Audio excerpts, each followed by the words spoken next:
News 18 India. मुफ्ती साहब मेरे साथ जुड़ चुके हैं, जरा मैं सीधे उनका रुख करती हूँ। मुफ्ती साहब, ये बड़ी बातें जो हो रही है और सीधे ये सहारनपुर से जो आवाज उठी है ग़ज़वाए हिंद को लेकर, क्या तर्क देंगे आप? हाँ, मैं तो ये कहना चाहता हूँ कि तो इसकी जांच होनी चाहिए गहराई से, और मैं ये बात वाज़ेह करना चाहता हूँ कि ग़ज़वा उसे कहते हैं जिसमें मोहम्मद साहब खुद जिसे कमांड कर रहे हों। कमांडर इन चीफ की हैसियत से मोहम्मद साहब तो दुनिया में नहीं है। जब मोहम्मद साहब दुनिया में नहीं है तो फिर वो ग़ज़वा कैसे हो सकता है? यानी जो जिन हदीसों का हवाला देते हैं तो उसमें एक सबसे बड़ा तथ्य तो ये है कि जिसे मोहम्मद साहब जिस लश्कर को, जिस फौज को, जिस आर्मी को लीड कर रहे हो, तो मोहम्मद साहब तो दुनिया में नहीं है। या तो ये बताएं कि इनका क्या अकीदा है। तो मुझे समझ में नहीं आ रहा है कि किस मुफ्ती ने ये फतवा दिया है, और इसके ऊपर जो है उच्च स्तरीय जांच होनी चाहिए।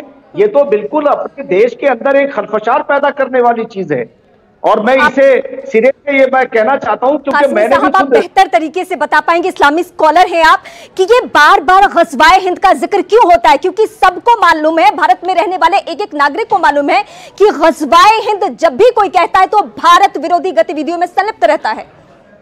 बिल्कुल बिल्कुल, मैं यही बात कहना चाहता हूं, सारे देश और सारी दुनिया को ये बताना चाहता हूं कि ग़ज़वा उसे कहते हैं जिस जंग को मोहम्मद साहब लीड कर रहे हों, और वो ग़ज़वा नहीं होगा फिर वो सीरिया होगा, यानी छोटी छोटी जंग होंगी वो।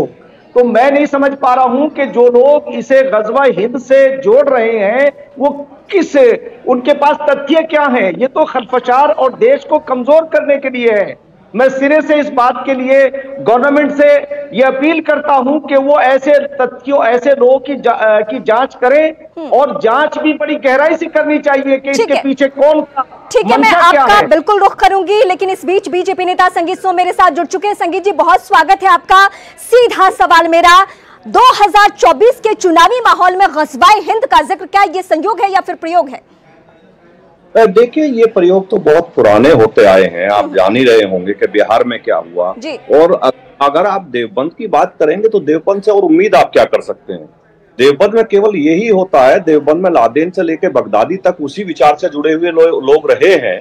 तो देवबंद में तो हमेशा इस काम हुआ है। कब नहीं, हमारी इंटेलिजेंस ने हमेशा बताया है कि देवबंद आतंकी गतिविधियों में लिप्त है, आतंकी यहाँ से पकड़े जाते हैं, हमेशा होता है। तो ये कौन सा नया काम देवबंद ने किया है? देवबंद तो हमेशा से इसी काम को करता आया है। लेकिन मेरा सवाल यह है कि केंद्र में भी बीजेपी की सरकार, उत्तर प्रदेश में भी बीजेपी की सरकार, और इस तरीके से अगर ग़ज़वाए हिंद का जिक्र कोई कर रहा है, ये कह रहा है कि इस्लाम में ये वैध है, तो क्या एक्शन नहीं लिया जाना चाहिए? देखिए, बिल्कुल एक्शन लिया जाना चाहिए, और एक्शन लिया भी जाएगा।